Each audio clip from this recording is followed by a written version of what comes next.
Esta é uma produção da sociedade civil com apoio da Fundação de Cultura Cidade do Recife e Secretaria de Cultura do Recife, através do edital de ocupação da Freicaneca FM. Programa Recife Filosófico, filosofia para além da academia, aqui na Rádio Freicaneca.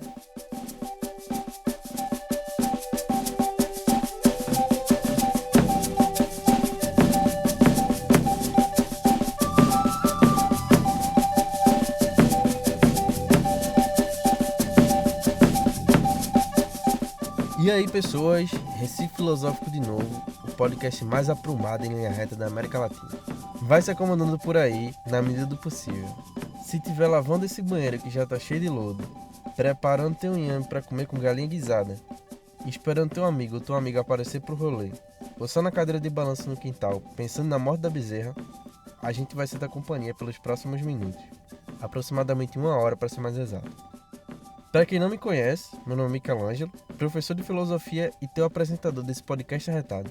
Resumindo para quem caiu de paraquedas, a gente vai falar um pouco sobre filosofia e sobre Recife por aqui.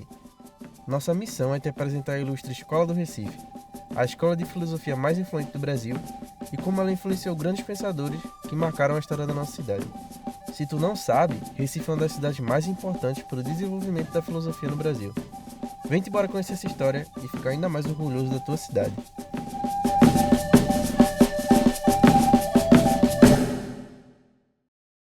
Como prometido, hoje é dia da parte 2 do nosso papo sobre o mestre Paulo Freire.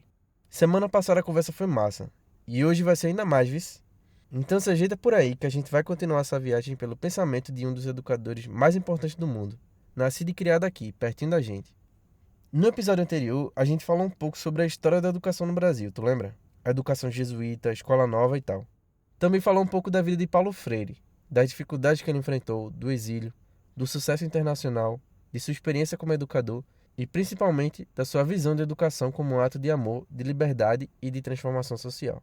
Hoje a gente vai aprofundar ainda mais em tudo isso, nos conceitos que ele criou e como essas ideias têm impacto até hoje. Agora vê só, tu já deve ter ouvido falar por aí que Paulo Freire é o patrono da educação brasileira. Se é assim, então o modelo de ensino do Brasil atualmente está apoiado em bases freirianas? Então a gente coloca na conta de Paulo Freire os problemas da educação no Brasil hoje? Mas a gente falou tanto das metodologias ativas, do aluno no centro do processo, por que a gente não vê nada disso sendo feito na prática nas escolas públicas do país? Tanto aluno sendo abandonado por não se adequar ao modelo de sua escola, em mentes de ensino completamente focadas em uma avaliação bimestral. A realidade das escolas hoje não parece muito com o que a gente já viu até aqui Paulo Freire defendendo. Então bora perguntar para os estudantes de educação o que eles acham disso. E aí galera, meu nome é Tatiana Quintero, realizadora audiovisual e pesquisadora em comunicação e sou a entrevistadora deste podcast. Hoje viemos aqui na UFPE, no CE, no Centro de Educação. Vamos falar com o povo. E aí, partiu? Você acredita que os modelos de ensino brasileiros, eles praticam os métodos freirianos? Não praticam. Eu sou da Cátedra Paulo Freire e a gente sempre fala sobre isso, que antes da ditadura militar, Paulo Freire ia assinar, né, para fazer o BNCC brasileiro, né, todas as leis educacionais, e aí aconteceu a ditadura, ele teve que ser exilado e ficou anos longe. Quando voltou, ele só conduziu a educação paulista e depois foi a morte dele. Então, a gente não segue porque hoje a educação brasileira ela é muito voltada em números. É o que você consegue, o que é que as escolas conseguem dar em números. Mas não ensina a criticidade para o aluno. O aluno sai de lá sem ser muitas vezes crítico. Muitos poucos professores seguem uma lógica e seguem linhas. E pouquíssimas escolas elas têm essa ideologia, mas a educação brasileira em si não segue. Porque ela está sempre ligada a números. Eu acho que, assim, na faculdade a gente vê muito, mas quando a gente vai para a sala de aula, na realidade, não é assim, né? Isso é uma coisa bem... Eu acho que ainda está muito na imaginação. Lógico que alguns professores gostam, né? Praticam, mas não é a realidade de todo mundo. Por exemplo, em todos os estágios que eu fiz até agora, acabou que os professores realmente trabalhavam com metodologias ativas. Mas quando eu fiz o PIBID, por exemplo, não era bem assim. O professor era mais de aula expositiva mesmo. Então, acho que varia, mas eu acho que isso ainda é uma coisa mais da universidade do que da vida real. Até porque acaba que a rotina deixa o professor muito exausto. E aí eles não... Eu acredito, né? Que eles não... Acabam perdendo o brilho mesmo. Olha, eu acho que é uma questão assim que às vezes fica muito individual e depende muito do quão o professor ele quer de fato ser um bom educador para sua turma e para sua aula. Eu acho que é muito difícil falar sobre esse tema, principalmente vindo de uma realidade de escola pública que a gente sabe que é cada vez mais sucateada, principalmente a escola pública de base. Então, essas questões, assim, envolvem um quê, assim, muito maior. Mas eu acho que tem muitos professores que, de fato, na escola pública fazem o que Freire ensinou esses ensinamentos de maneira exemplar, assim. Eu tenho muitos professores que eu tenho profunda admiração pelo trabalho que elas fizeram e eu sou a prova viva de que muitos professores da escola pública, principalmente escolas públicas de periferia, em áreas, assim, que a maioria da galera não vai, nem a galera de estágio aqui de pedagogia, elas preferem não ir, elas fazem a diferença na vida e elas trazem, de fato, autonomia para que seus alunos futuramente cheguem aqui no centro da educação e queiram buscar a sua própria, desenvolvimento por si só. Então, acho que a autonomia que Freire traz, essa emancipação e até esse quê transformacional é algo que eu vejo muito sendo feito na educação por muitos professores que, de fato, estão ali dando a cara a tapa, principalmente quando surgem questões de greve. Inclusive, a última greve que teve na Simperi, elas foram multadas e vão ter que pagar, repor greve, o que é um absurdo e totalmente antidemocrático. Então, essas professoras que estão aí dando a cara e lutando pela educação fazem o que Freire ensinou no passado e que transformam Freire e fazem Freire ser tão atual, sabe? Então, eu acho que sim, tem muitas professoras que fazem, mas olhando no macro, assim, acho que interferências de fora ainda acabam transformando o ambiente, não apenas na escola pública, mas na escola particular, em algo bem, sabe? Aquela coisa que o Laval fala, a escola não é uma empresa, às vezes a escola pode parecer uma empresa. Eu acredito que não, pelo menos não na sua totalidade. Apesar de existirem documentos como currículos, BNCCs e diretrizes de bases que apoiam ideias freirianas, o que se observa na prática no ambiente escolar é aquele professor que passa o conteúdo, porém passa o conteúdo para absorção de forma rápida, priorizando memorização, até mesmo as provas e vestibulares. É claro que existem exceções, tem professores que estimulam realmente o debate dentro da escola, que dão o lugar de voz ao aluno e se põe na situação social que o aluno está inserido. Porém, são raras exceções. Na verdade, o que se observa é essa mecanização do ensino realmente. Eu sou do PIBID, aqui do Instituto Federal, e, bem, o que eu observo lá é que tem um distanciamento muito grande. Dependendo também do educador, existe um distanciamento muito grande do aluno com o educador e é uma coisa muito ainda bancária. Ainda é uma educação muito bancária, onde o aluno tem que processar tudo aquilo. São várias horas ali dentro do colégio, são várias horas estudando diferentes assuntos, sem ter uma pausa. Lá, por exemplo, todo sábado tem aula. Então, é segunda, terça, quarta, quinta, sexta e sábado. Então, assim, o aluno acaba ficando muito improdutivo, né? Ele vai digerir aquele conhecimento de forma, sabe, para passar da prova. Sabe, vou estudar tudo isso, vou fazer um decoreba, vou fazer um resuminho para passar na prova. Eu acho que o aluno se torna improdutivo com isso. Então, eu acho que a pedagogia de Paulo Freire ainda, dependendo do educador também, porque eu tive professores que foram 10, influencia muito. Tem alguns que seguem, tem outros que não, mas eu acho que ainda tem uma falha muito grande em si no modelo mesmo que o sistema passa, a grade curricular. Beleza, agora vê só. Muito massa saber as expectativas do pessoal para o seu futuro trabalho como educador. Mas agora a gente vai sair das expectativas e conhecer melhor a realidade prática da coisa. Bora ver como é a realidade da sala de aula na prática. Bora confrontar expectativa com realidade, pra gente não ficar só imaginando, tá ligado? Quais as maiores dificuldades e limites do chão de sala de aula, sobretudo na educação pública, que você percebe? O que eu percebo na educação pública, as dificuldades, na verdade tem várias dificuldades, mas a principal é a própria sociedade que desvaloriza o profissional da educação.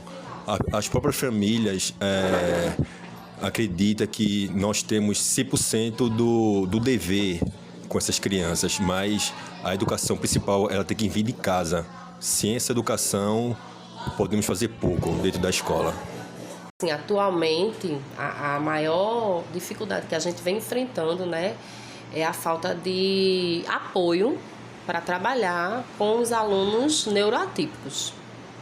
Um grande gargalo da educação atualmente é esse, porque a gente está vendo cada dia mais, né, as crianças vindo para a escola, né, com as suas dificuldades e, assim, apoio, acompanhamento individual, assim, cursos, formações específicas, professor, para gestão, para coordenação sobre o tema, não acontece, né? Então a gente vai muito no tato, a gente vai trabalhando assim, a gente vê o que dá certo e a gente vai fazendo, né? Porque realmente formação, coisa ainda tem muito a desejar, tá muito a desejar ainda. Criança, como eu digo, a criança você tem aquele elo melhor para trabalhar pequenos, porque eles têm aquele carinho, aquela atenção, aquela necessidade de ter uma pessoa junto. Já o adolescente não, o adolescente ele já está com aquela ideologia um pouco errada, ele não respeita as pessoas mais velhas, eles querem ser donos do nariz, e os pequenininhos não, eles estão procurando, como se diz, né, da educação, da ideologia da pessoa, ele respeita, eles têm aquela curiosidade de perguntar o que é aquilo, se você sabe quanto é 3 mais 3, quanto é 5 mais 5, entendeu? Tem aquela educação. Já o adolescente de hoje em dia, do mundo de hoje, eles não querem mais saber de estudar, eles não querem mais respeitar ninguém, professores, ninguém. Na minha época, na nossa época, eu acho que o professor era muito mais respeitado do que hoje. A educação era mais valorizada. Uma das grandes limitações que eu consigo observar no chão da sala de aula, eu observo muito a sobrecarga de trabalho, onde muitas vezes a gente observa entre os professores. Hoje em dia é difícil a gente conseguir observar um professor que trabalha só em um local. Muitas das vezes, se ele quer ganhar o suficiente para sobreviver, ele precisa trabalhar em 2, 3 lugares, então essa sobrecarga já vai tendo um cansaço, um estresse. Então eu vejo como isso é um dos fatores, né? Aí existe a sobrecarga do trabalho e existe no caso também a questão da reivindicação dos direitos trabalhistas, que a gente entra na questão da valorização financeira da atuação da profissão. Então é quase como se os dois andassem em conjunto, sabe? A gente vê também em sala de aula a falta de motivação dos alunos. Hoje em dia, inclusive, pelo menos em minhas práticas de sala de aula, eu vejo que eu consigo agregar muito o fator de fazer com que eles participem quando eu trago os usos das metodologias ativas. Quando eu trago ele para ficar à frente, né, do conhecimento, eu vejo que isso dá um pouco de diferencial e alguns alunos se sobressaem nessa questão da assimilação do conteúdo. Mas fora isso, a gente vê realmente muitos alunos motivados, e isso tem muito a ver também com outro fator de limitação que a gente vê em sala de aula, que é a falta do acompanhamento familiar. Faz muita falta, porque existem muitas situações que a gente, inclusive como professor, não sabe nem o que faz com que aquele aluno seja daquela forma. Porque muitas vezes a gente não tem o conhecimento, o contato com os pais, com o responsável, para entender o contexto, a história daquele aluno, para poder... Porque toda atitude ela tem um porquê atrás, sabe? Muitas das vezes o professor ele acaba se tornando quase como se fosse um psicólogo, né? Para entender o porquê que ele é assim, como chegar naquele aluno, como fazer por onde. E a família tendo acesso a essa educação se tornaria um elo muito forte e poderia fazer assim com que a educação ficasse como um todo, né? Porque muitas das vezes acontece de o aluno ele só receber a educação quando está em processo de aula, e simplesmente quando chega em casa acontece tudo o contrário, o aluno já dispersa, ou senão muitas vezes existem alunos hoje em dia também que existe a necessidade de trabalhar muito cedo.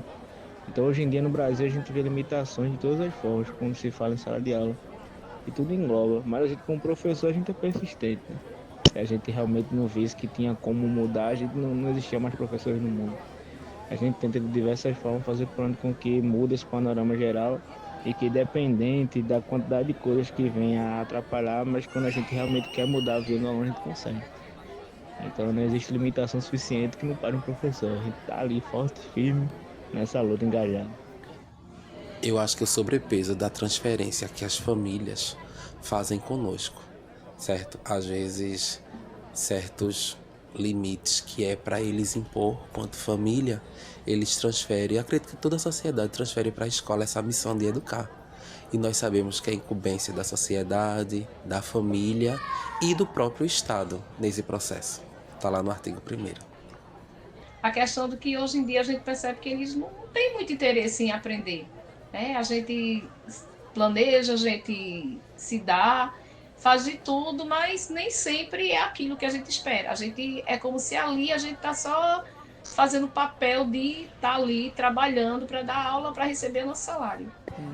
Eu acredito que a maior dificuldade que o professor está atravessando hoje é a falta de limites dos alunos, né? As famílias infelizmente não estão dando a educação doméstica, que é de fato a obrigação dela, né? Então estão terceirizando isso para a escola, então a escola está ficando sobrecarregada em relação à educação hoje, no geral. E assim, voltando um pouco para a nossa realidade, né, da educação pública, eu acredito também que o sistema governamental não valoriza o professor hoje, não está valorizando não. De um lado, a juventude cheia de gás, cheia de expectativa, acreditando na potência da educação e se inspirando em Paulo Freire para mudar o mundo. Do outro, a realidade dura da sala de aula. Falta de estrutura, abandono, professores sobrecarregados e muitos alunos que não conseguem se ver dentro daquele modelo engessado. É nesse choque entre sonho e realidade que mora o desafio da educação no Brasil. Paulo Freire nunca defendeu essa escola engessada, sem afeto e sem diálogo. Muito pelo contrário, o que ele propôs foi justamente o oposto disso. O problema é que a gente fala bonito da metodologia ativa, de protagonismo do aluno, mas na prática, a gente ainda repete velhas fórmulas que só aumentam a exclusão. Então fica essa reflexão para fechar o bloco. Como transformar a esperança em prática? Como fazer com que os sonhos dos estudantes não morram quando eles colocarem os pés numa escola real? No próximo bloco, a gente segue nesse debate, mas já com o pé no chão, pensando em caminhos possíveis. Fica por aí que está começando agora. A gente vai para um intervalo rápido, mas não some não. No próximo bloco, a gente segue tentando entender a realidade da educação brasileira. Volto, Javes.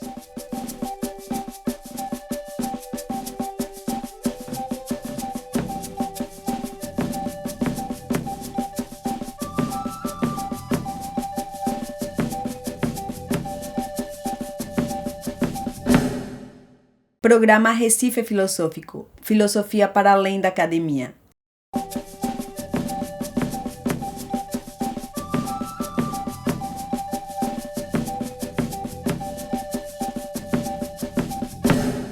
Quem está de volta para esse episódio é nossa convidada muito especial, professora Letícia, do episódio passado. Lembra dela?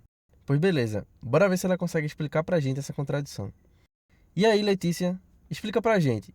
Se Paulo Freire é o patrono da educação brasileira, significa que o Brasil adota o modelo freiriano? Então por que a gente tem tantos problemas na educação brasileira? Ótima pergunta. Vamos lá.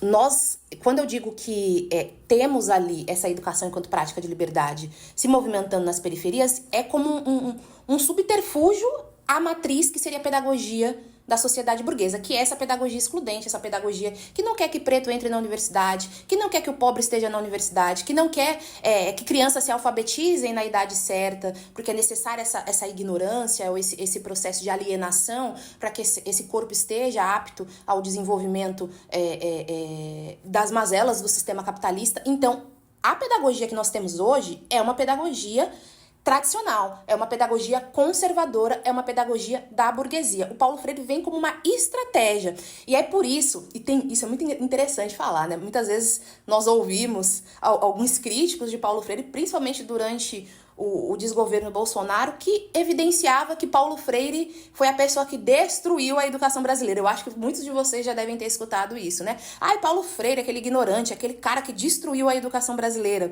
Porque há uma percepção que é equivocada de que, de fato, nós temos uma pedagogia freiriana em contexto nacional, mas quem dera fosse, o que nós temos hoje é uma pedagogia que dialoga com a branquitude. E quando eu falo branquitude, eu estou falando aqui de um sistema hegemônico que subalterniza a corporeidade de pessoas negras, indígenas, quilombolas, enfim, todo tipo de etnia e de raça em contexto nacional que não seja a caucasiana. Então nós temos uma pedagogia destinada às elites, nós temos uma pedagogia muito, extremamente excludente. Por vezes nós conseguimos sair um pouco disso e ir para a educação libertadora, mas o sistema, a educação libertadora é não é a norma, né? Ela é o subterfúgio. A norma da nossa educação é a exclusão, é a subalternização, é a falta de diálogo totalmente. Então, quando a galera diz de forma bastante equivocada, e tá tudo bem pensar dessa forma, mas é importante que a gente desconstrua, né? Exerça esse processo de aprendizagem para que não repita, né, factoides. Paulo Freire não destruiu a educação brasileira. Primeiro, porque ele nunca atuou de forma nacional. Eu acho que as pessoas não sabem disso.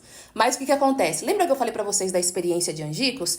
Paulo Freire desenvolve a experiência de Angicos, ela é um sucesso nacional. O Jango fica sabendo dessa experiência, ele vai no final da experiência de Angicos, ver todas as pessoas alfabetizadas, lendo, escrevendo, uma coisa linda, assim, pessoas negras do campesinato, pobres, que sabiam ali conceitos da mais-valia de Marx, por exemplo, conceitos complexos, eles eram alfabetizados para além das letras, então eles eram letrados, assim, havia a alfabetização e o letramento. Então, Jango observa aquilo e fala, meu Deus do céu, nós temos um contexto nacional onde naquele momento quase 80% da população brasileira era analfabeta, nós precisamos desse método, nós precisamos desse programa para que o Brasil possa, né, se desenvolver. E naquele momento estava surgindo um nacional desenvolvimentismo, não como o da ditadura militar, pelo amor de Deus, mas era mais um amor à pátria, uma necessidade de fazer o Brasil crescer que Jango tinha, né? E nesse sentido ele entendia que as pessoas precisavam aprender a ler e aprender a escrever, mas ele também não imaginava que ele não conduzia isso só porque ele era bonzinho, não. Jango é uma pessoa muito massa, porém ele queria também que as pessoas pudessem votar, e no Brasil naquele contexto não se podia votar se você não era alfabetizado. Então, ele visando ali os votos e também querendo que a população trabalhadora, a população do campesinato, pobres, negros em linhas gerais, estudassem, e ele chama Paulo Freire e fala assim, olha, o que você desenvolveu lá em Angicos, no Rio Grande do Norte, eu quero num contexto nacional. Aí vocês devem estar me perguntando, Letícia, mas você disse que Paulo Freire não atuou no contexto nacional e agora você está dizendo que o Jango chamou ele para atuar no contexto nacional? Sim, chamou. Mas vocês sabem o que acontece em 64? O Jango chama em 63. Aí Paulo Freire senta para organizar tudo com a Elza Maia. E o que acontece em 64 no Brasil? Para quem não lembra aí das aulas de história do ensino médio, ditadura militar. Paulo Freire é preso, passa 90 dias na cadeia, ele é considerado conduta subversiva, ou seja, você não presta, você não serve para nós. Os militares não queriam que Paulo Freire atuasse em um contexto nacional e os livros de Paulo Freire são queimados. As obras de Paulo Freire são queimadas. Os militares vão para Angicos e destroem tudo. As escolas que Paulo Freire desenvolveu, tiram todos os materiais daquela população. Tem até uma entrevista de uma senhorinha que ela fala assim, nossa, quando os militares chegaram aqui, eu fiquei assustada, porque eu sempre fui muito apaixonada pelo Paulo Freire. Ele me ensinou a ler e a escrever, mas eu não sabia que ele era comunista, porque havia essa percepção dos militares de que Paulo Freire é comunista. Outro factoide, gente, Paulo Freire não é comunista, não é. Ah, mas ele dialoga com Marx. Muitas pessoas dialogam com Marx e não são comunistas, né? Inclusive dialogam até mesmo para criticar. Paulo Freire era muito próximo dos escritos de Marx, mas ele não se considerava marxista e no fino da teoria mesmo ele não era. E então Paulo Freire não teve tempo para atuar em um contexto nacional. Ele sequer desenvolveu esse programa a nível nacional. Então, todas as vezes que você ouvir alguém falando, Paulo Freire destruiu a educação brasileira, olha o que nós temos aqui, porque tem isso, o aluno, o educando não respeita o professor no contexto de sala de aula, é culpa de Paulo Freire. Paulo Freire nunca nem chegou a atuar de forma nacional. Ele fez uma experiência em Angicos. Então, é importante termos essa percepção histórica. Mas se Paulo Freire tivesse chegado a atuar num contexto nacional, agredir professor, desrespeitar professor, ser intransigente no contexto de sala de aula, não querer aprender nada, faz parte da pedagogia freiriana? Definitivamente não. As pessoas observam, e essas pessoas assim um pouco mais conservadoras, tradicionais, só porque Paulo Freire falava de vivências, e há muito de racismo nisso aí também. Falar de vivência é falar qualquer coisa. Vamos falar de teoria, de epistemologia, porque a epistemologia é branca e a vivência é negra. Como Paulo Freire trazia a vivência dos indivíduos, e depois nós podemos falar como se movimentava a estruturação desse programa Paulo Freire e Elza Maia de alfabetização, mas em linhas gerais era conduzido sobre as vivências, sobre as experiências das pessoas. Então era a partir da sua experiência, de quem você é, que a educação era construída. Então, imagine uma educação que compreende quem você é e a partir de quem você é, sem negligenciar, sem te julgar, te alfabetiza, constrói processos de diálogo, processos de amorosidade, que era o que ele pregava, processos de se compreender no mundo e se compreender para além do mundo. Então, definitivamente, gente, essa pedagogia não tem poder de destruir nada, só de construir. O que destrói é o capitalismo, o que destrói é a burguesia. Isso esclarece pra gente uma coisa que muita gente confunde. O Brasil não tem como base oficial da sua educação um método freiriano não, tá ligado?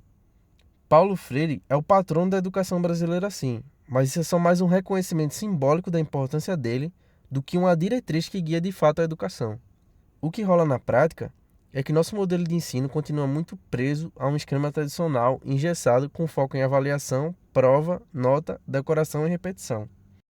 O que Freire defendia era outra coisa: diálogo, afeto, valorização da cultura do aluno, protagonismo do estudante, consciência crítica. Mas se tu olhar direitinho, quase nada disso está presente de forma consistente nas escolas públicas hoje. É uma contradição da gota, velho. A gente exalta o nome do cara, mas não leva a sério as ideias dele no cotidiano da sala de aula. E aí fica a pergunta, por que será? Se as ideias de Freire são tão potentes, tão respeitadas no mundo inteiro, por que a gente não aplica elas de verdade aqui no Brasil? Será que é falta de vontade política? Será que é porque esse tipo de educação mexe demais com a estrutura de poder e tem gente que não quer ver o povo consciente? Então me diga aí, vocês que estudam educação e vocês que vivem a educação, por que o Brasil não adota de fato o modelo freiriano como base de educação?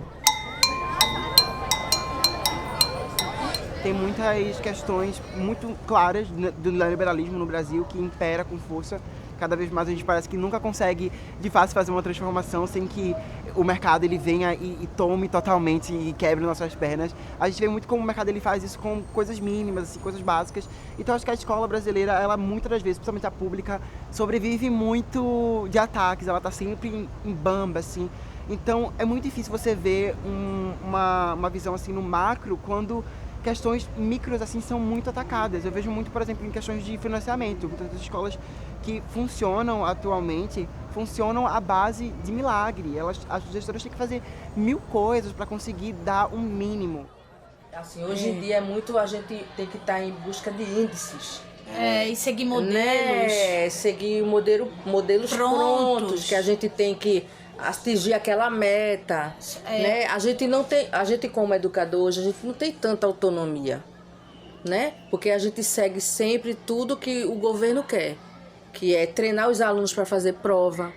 Eles não estão preocupados, né, com qualidade, e sim com quantidade, né? Durante muito tempo, inclusive em algumas redes, os alunos tinham que ser aprovados automaticamente. Não podia se reter aluno, independente se ele aprendesse ou não. Por quê? É o resultado que importa, não é a qualidade, não é se aquele aluno está sabendo, se ele está alfabetizado, não. Ele tem que aprovar, porque ele tem que fazer parte de um número positivo, né? Aí, diante disso, a pedagogia freiriana não é o que eles desejam, né?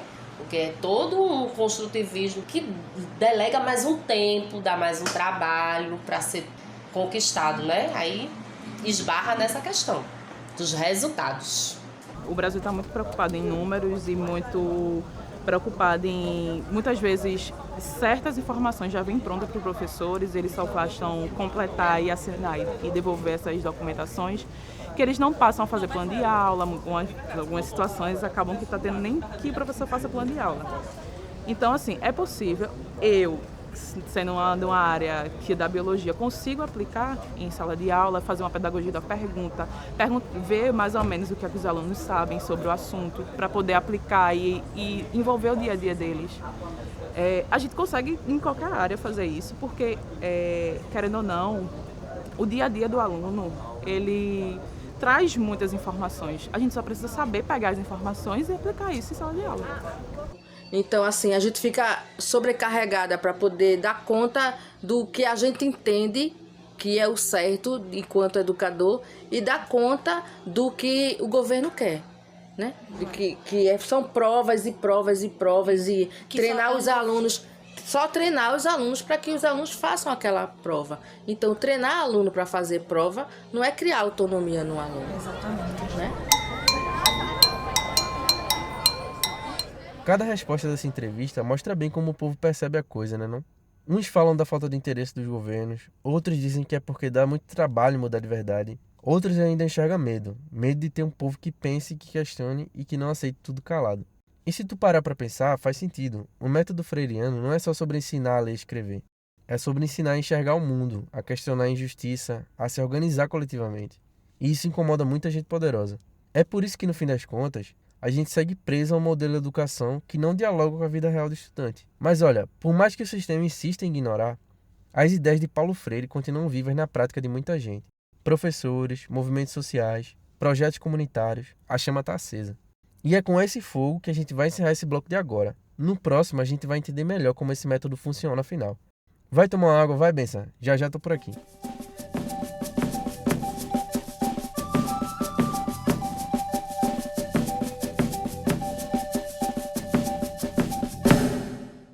Programa Recife Filosófico. Filosofia para além da academia.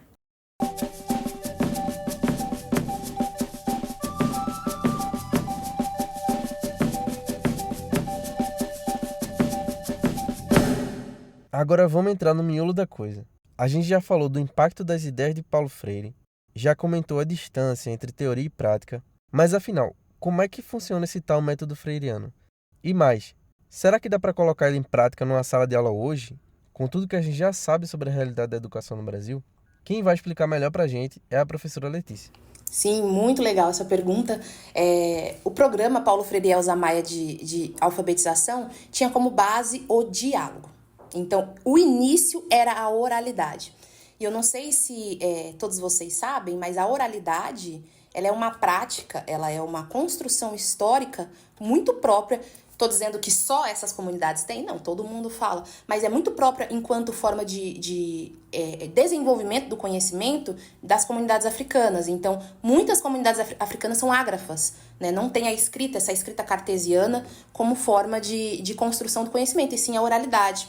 E entendendo a oralidade como uma ferramenta fundamental, até porque nós temos um contexto nacional, e Paulo Freire sabia disso, de uma população paupérrima, de uma população negra, de uma população indígena, de uma população que tinha influência, né? Recebemos a influência do contexto europeu, mas essa influência era muito mais degradante do que construtiva. Então ele pega as outras influências que nós recebemos, e Lélia Gonzalez, como uma grande filósofa também, traz isso, que é a influência do português, a influência das matrizes africanas em solo nacional, e Paulo Freire fala assim, peraí, vamos construir uma educação que parta a priori do diálogo. Então, como assim? Ele vai ensinar a ler e escrever com as pessoas falando? Pois é, vamos entender a estruturação desse programa. Existiam duas etapas, duas fases, na verdade, do programa Paulo Freire de alfabetização, e algumas etapas. A primeira fase era a descoberta do universo vocabular daquela população. O que seria a descoberta do universo vocabular? Como nós falamos. A forma que eu tô me comunicando com vocês aqui é meu universo vocabular. Como você se comunica com a sua mãe, na escola, na universidade, é seu universo vocabular. É como se Paulo Freire chegasse na sua sala de aula, sentasse ali e ficasse escutando como vocês estão falando. Como se ele chegasse naquela roda de futebol, como se ele chegasse numa mesa de bar e sentasse com você e ouvisse as conversas e conversasse com você ali e tal.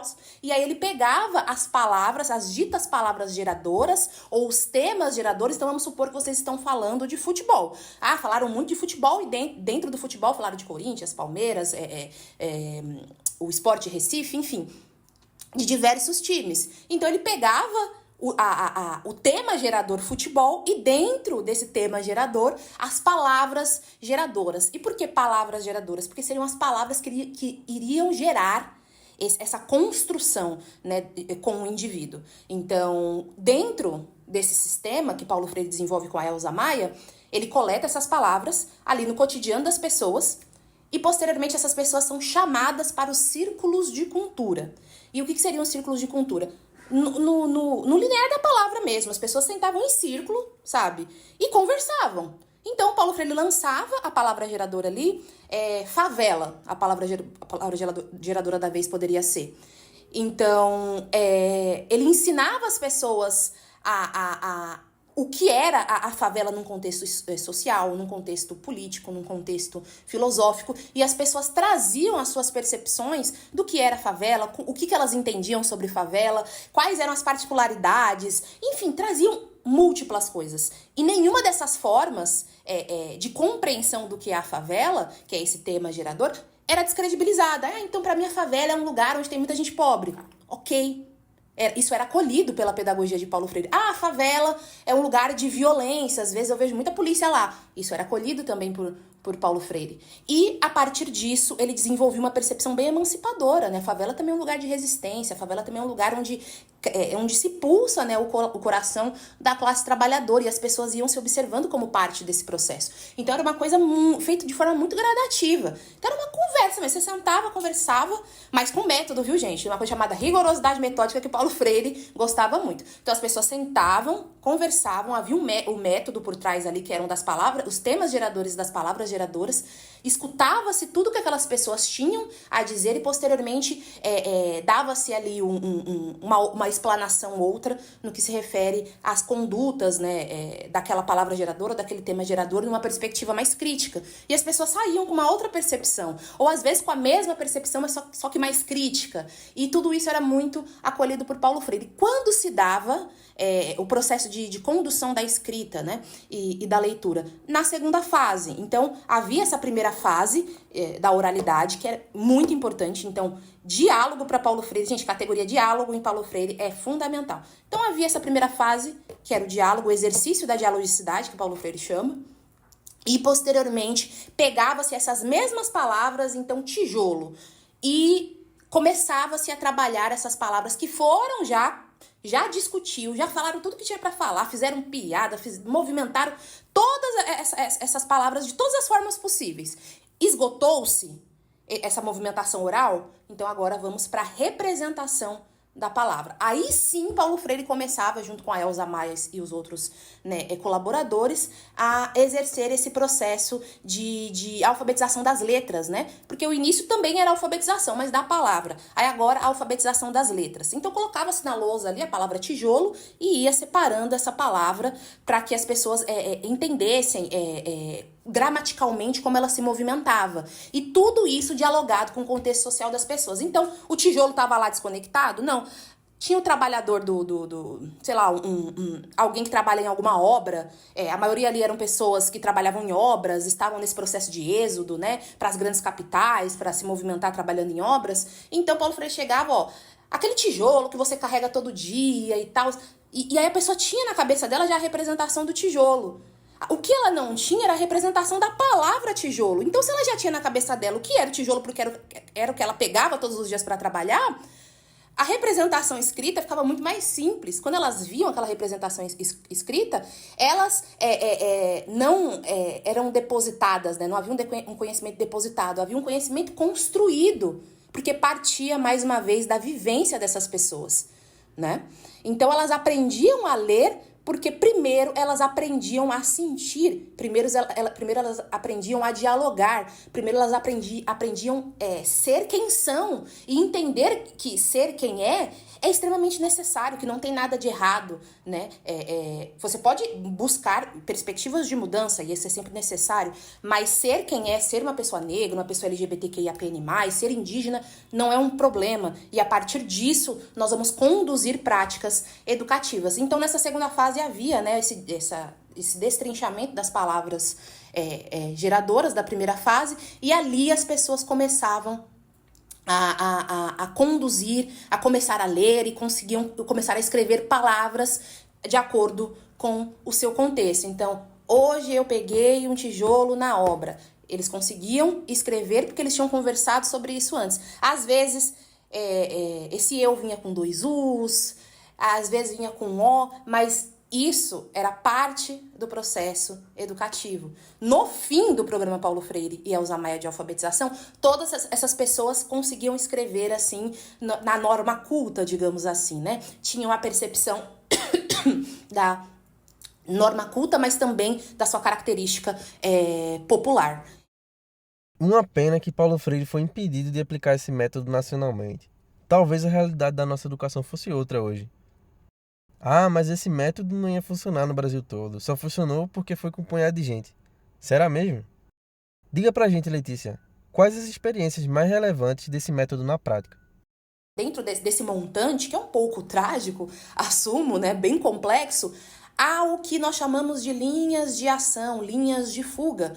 E a própria pedagogia libertadora de Paulo Freire, o próprio movimento da pedagogia libertadora de Paulo Freire, a histórico-crítica de Demerval Saviani, mas aqui falando mais especificamente do nosso queridíssimo pernambucano, revolucionário Paulo Freire e a sua companheira pedagoga Elza Maia, eles desenvolvem essa pedagogia pensando também nas periferias do mundo, né? Então, por mais que ela foi desenvolvida primeiro num contexto de campesinato, para quem não sabe, a primeira experiência de Paulo Freire depois das pesquisas que ele realiza para construir o seu método foi a famigerada experiência de Angicos. Para quem não sabe, Angicos fica no Rio Grande do Norte, é no sertão do Rio Grande do Norte, e a partir de 1963, 62 até 63, Paulo Freire é chamado pelo governo do Rio Grande do Norte para atuar no esforço para a reconstrução do aparelho educativo daquela cidade e movimentar processos de alfabetização no que se refere à população de jovens e adultos, que era ali considerada, no que se refere às letras, né,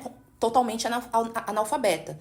Então, eram cerca de 400 pessoas que Paulo Freire, junto com a sua equipe, Paulo Freire e Elza Maia, junto com a sua equipe, alfabetizaram em 40 horas. Então, é considerada a experiência pedagógica mais relevante da história do Brasil. Não só eu, particularmente como pesquisadora, considero a experiência pedagógica mais relevante da história da educação mundial, né? Mas em solo nacional, posso afirmar para vocês, assim que é uma unanimidade, que essa foi a maior experiência, porque nunca se alfabetizou tantas pessoas em um curto espaço de tempo com esse método de educação revolucionária. E como essas pessoas, onde essas pessoas estavam? Quem eram essas pessoas? Negros, quilombolas, pessoas oriundas ali do campesinato, mas das periferias daquela região, da região de Angicos. Então, Paulo Freire desenvolve esses construtos, desenvolve essa praxe, que é a ação da teoria e a prática, a partir das especificidades do que ele chama no livro Pedagogia do Oprimido de esfarrapados do mundo, né? Então, quem são os esfarrapados do mundo? Sou eu, você que está me escutando, a classe trabalhadora, as mulheres, sua mãe que sai para trabalhar cedo, seu pai que chega tarde do serviço, a sua avó que trabalha em casa, porém o trabalho doméstico é sempre pouco evidenciado, né? Silvia Federich fala muito sobre isso, que vocês chamam de amor, na verdade é trabalho não remunerado. Então, o trabalho de casa, em casa, é um trabalho essencial. Todos eles são esfarrapados do mundo, não só a comunidade negra. Mas a linha Angicos foi um movimento muito próximo da comunidade negra, que era hegemonia naquela condição. Então, a pedagogia de Paulo Freire sempre se direcionou às periferias. Já deu para entender que o método freiriano não é uma receita pronta, mas é uma postura, uma forma de encarar a educação como diálogo, como encontro e como processo de libertação. E olha que não é coisa de outro mundo não, viu? É possível sim aplicar muita coisa na sala de aula hoje, desde que a gente tenha vontade política, formação adequada e coragem para romper com essa educação engessada que insiste em só repetir fórmulas. O que a gente aprende com Paulo Freire é que todo mundo tem saber e que a sala de aula precisa ser um espaço de escuta, de construção coletiva. E se a gente parar para pensar, é isso que falta para transformar de vez a educação no Brasil. Sair do discurso e colocar em prática. Porque, como disse a professora Letícia, é possível sim, mas não dá para fazer sozinho. Com isso, a gente fecha mais um bloco. No próximo, a gente vai continuar mergulhando no legado de Paulo Freire, pensando em como suas ideias seguem inspirando movimentos sociais, projetos populares e uma galera que não abre mão de esperançar. Não sai daí não, viu? Que já a gente volta.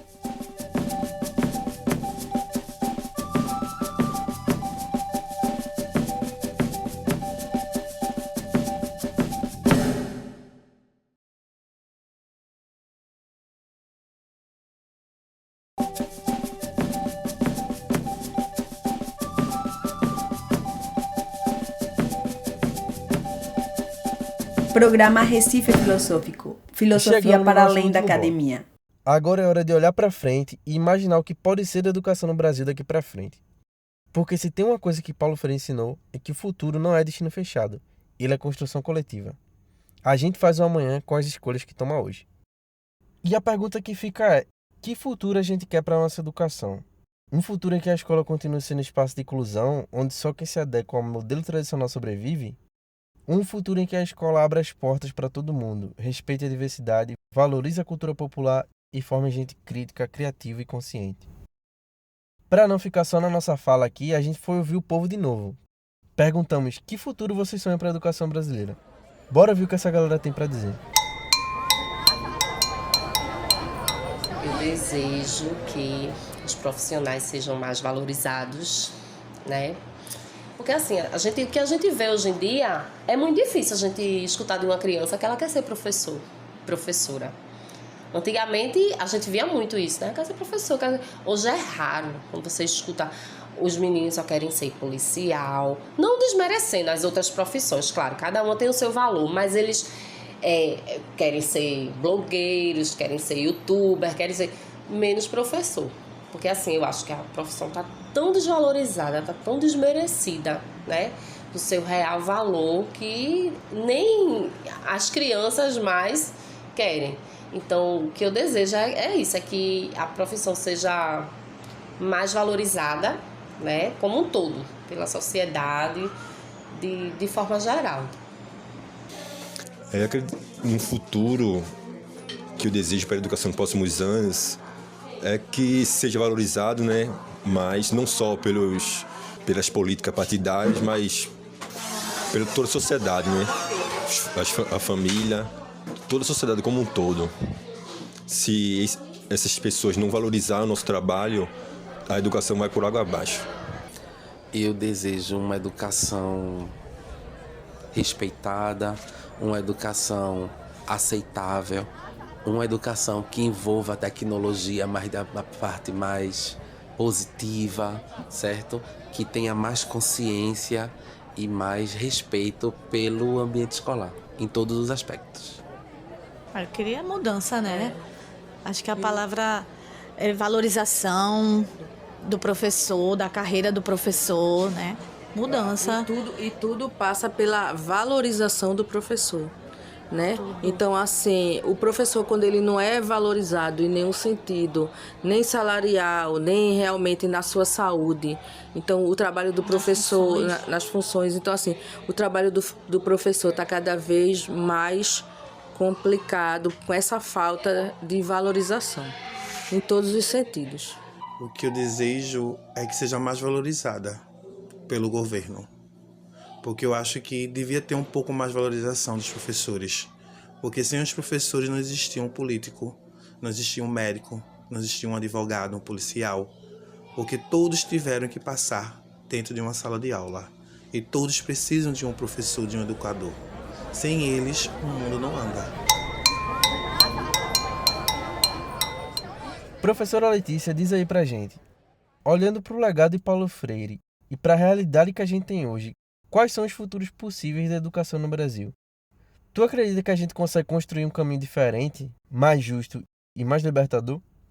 Como uma boa freiriana que eu sou, Eu acredito na famigerada utopia, né? Que para Paulo Freire nada mais é do que o esperançar, acreditar que algo pode acontecer, né? Então a utopia não é o que nunca vai acontecer, é a possibilidade de um dia acontecer, que é o que Paulo Freire reconhece como esperançar. Então, estamos em momentos muito complexos, não vou dizer para vocês que a coisa tá fácil, definitivamente não está, mas nós temos sim horizontes muito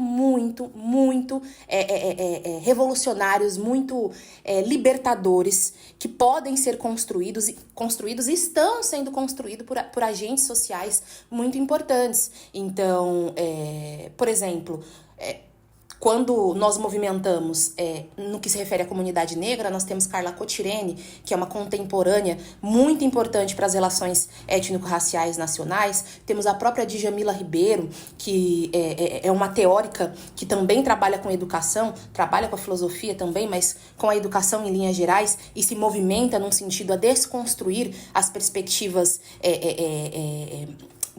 euronorte centradas do nosso ensino, mas a comunidade indígena, nós temos as comunidades e povos chucuru, que hoje em dia estão dentro da universidade, estão dentro da academia, que foram ali fundamentados pelo grande cacique Chicão, né? Salve cacique Chicão.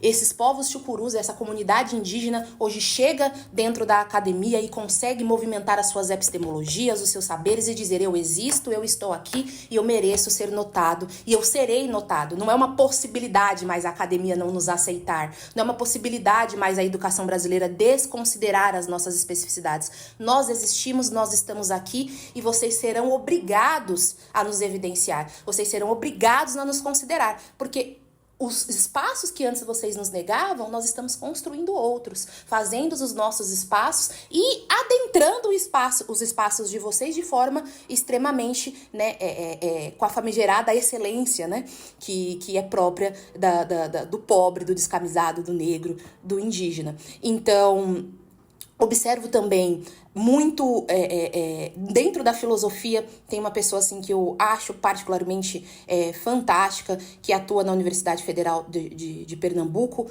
porém também tem dialogicidade com Recife, dialogicidade com a UFPE de Recife, tanto com a de Caruaru, que é o campus do Agreste, que é o professor Diego Reis, que é um homem negro que dialoga com as políticas públicas, principalmente a Lei 10.639. Para quem não sabe, a Lei 10.639 foi a lei que colocou como obrigatório o trabalho da cultura afro-brasileira, da cultura africana e afro-brasileira dentro dos currículos, dentro das escolas, dentro das matrizes curriculares. Então, obrigada. É algo assim, olha, o Brasil saiu de um processo de escravatura de quase 400 anos para um país que constitui uma lei que diz: vamos dialogar sobre a comunidade negra. A lei é perfeita? Não é perfeita, mas é fundamental. É uma grande conquista do movimento negro. Então, o movimento negro, ele na contemporaneidade, galga muitas espacialidades. As políticas de cota foram fundamentais, uma grande revolução para a educação nacional, que começa ali com os pobres, chega à comunidade negra, depois para os indígenas. Hoje nós temos os quilombolas também sendo reconhecidos dentro das políticas de cota. Então, nós temos muita coisa para nos preocupar. Eu assumo, mas também nós temos muitos processos de revolução que aconteceram e que ainda estão acontecendo. Então, eu acredito sim que o futuro da educação brasileira ele não será fácil, mas, mais uma vez parafraseando o nosso queridíssimo Paulo Régulos Freire, né? Paulo Freire, nós podemos dizer que a educação sozinha não vai movimentar absolutamente nada, mas nós, numa perspectiva libertadora, emancipadora, crítica, vamos conseguir transformar esses eixos que nos impossibilitam, né, de pensar e de nos desenvolver a partir de nós mesmos. Então, tem um bom futuro, sim. Eu vislumbro um bom futuro para as práticas educativas, mas é um futuro com luta. E aqui, trazendo a Amílcar Cabral para a roda, para quem não sabe, a Amílcar Cabral foi o líder da Revolução de Guiné-Bissau e Cabo Verde, pedagogo, filósofo, muito importante, grande amigo de Paulo Freire. Não existe resistência sem luta, e só a luta muda a vida. Então é muito nesse sentido. É por isso que a gente precisa defender tanto a educação pública e a valorização dos profissionais da educação, tá ligado? porque o que se espera dos professores é gigante, mas muitas vezes eles recebem pouco ou nenhum apoio. Ainda assim, tem uma galera que segue resistindo com Paulo Freire debaixo do braço e esperança no coração. E olha, a gente já falou aqui de formação, de periferia, de diálogo, de consciência crítica, de revolução amorosa, mas acima de tudo a gente falou de gente. Porque no fim das contas, a educação de Paulo Freire é sobre isso, sobre gente que acredita em gente. É isso, pessoas. Nosso episódio termina por aqui. Nesse caso, uma série de episódios. 2 blocos, 2 programas, uma pá de reflexão. Mas não era pra menos, né? Estamos falando de Paulo Freire, um dos nomes mais potentes que esse país já deu pro mundo. O bicho não era fraco, não. E tu não vai me esquecer a Elza Mai, hein? Que foi muito importante nesse processo. Se tu chegou até aqui comigo, eu só posso agradecer de coração. Espero que esse papo tenha acendido alguma coisinha aí dentro. Feito tu pensar diferente, sonhar diferente e até ensinar diferente. Porque, como diria o mestre, ensinar não é transferir conhecimento, é criar possibilidades para a sua produção. E é isso que a gente tenta fazer por aqui. Queria agradecer também a professora Letícia, que foi uma guia massa demais nessa caminhada. Agradeço muitíssimo a professora. Tenho certeza que todo mundo sai desse episódio muito gratificado. Deixe sua última palavra pro povo. Mais uma vez eu gostaria de agradecer vocês pelo convite, estou muito feliz, Fiquei muito feliz de poder dialogar sobre Paulo Freire. É um teórico que, para além das perspectivas acadêmicas, eu tenho, assim, uma verdadeira admiração, porque ele, enquanto pessoa, era fantástico, Eu tive acesso à mulher dele, a segunda mulher dele, que é a Anita Freire, ela está viva, Está entre nós. E foi muito importante para mim dialogar com ela, estar ali na casa de Paulo Freire. Imagina a emoção. Então, estar aqui com vocês hoje, podendo trazer um pouco mais desses aspectos filosóficos, educacionais, políticos, que Paulo Freire movimenta, para mim é essencial. Principalmente porque eu sou fruto da pedagogia de Paulo Freire, Eu sou um dos legados de Paulo Freire. Sem essa pedagogia libertadora, eu não estaria aqui com vocês hoje dialogando. Porque lembra que eu falei para vocês, lá dos 27 anos contrariando as estatísticas? Eu tenho 29, contrariei. Contrariei por quê? Porque Paulo Freire esteve lá construindo uma educação enquanto prática de liberdade. Então, para quem quiser me encontrar, pode ser nas redes sociais, @le.souza. Souza vocês podem achar SOZZA, Le, L-E, ponto Souza. E, enfim, faço palestras sobre educação popular, faço palestras sobre relações étnico-raciais, africanidades, que é a minha área, e tô disposta a dialogar. É isso, gente. Muito obrigada e um prazerzaço. Por fim, agradecer a todo mundo que topou conversar com a gente, dar a sua visão, contar a sua história. Sem vocês, esse programa não existe. Lembrando que semana que vem tem mais, vice? E já até adianto que o tema vai ser massa também. Então já segue a gente no Instagram, @podcast Recife Filosófico. Indica para teus amigos, teu pai, tua mãe, teu professor, teu aluno e até para aquele vizinho que escuta a brega até de madrugada. Espalhe a palavra, compartilhe esse episódio e vamos juntos nessa luta por uma educação mais humana, mais libertadora e mais nossa. Aproveita e conta pra gente o que achou do episódio. Manda sugestão, crítica, fofoca, o que tu quiser. A gente adora esse diálogo, porque aqui, como o Freire dizia, ninguém caminha sozinho. Se quiser ouvir o episódio com calma depois, ele está disponível no Spotify como Podcast Recife Filosófico. E no YouTube tu também encontra com esse mesmo nome. Um cheiro no coração de vocês tudinho. Se cuida e até semana que vem. Valeu, donzelo!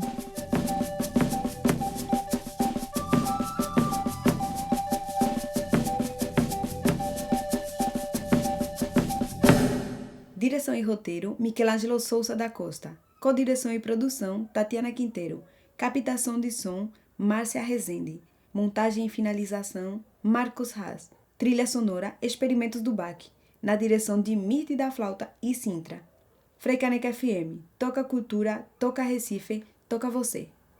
Esta é uma produção da sociedade civil com apoio da Fundação de Cultura Cidade do Recife E Secretaria de Cultura. do Recife. Através do edital. de ocupação da Freicaneca FM!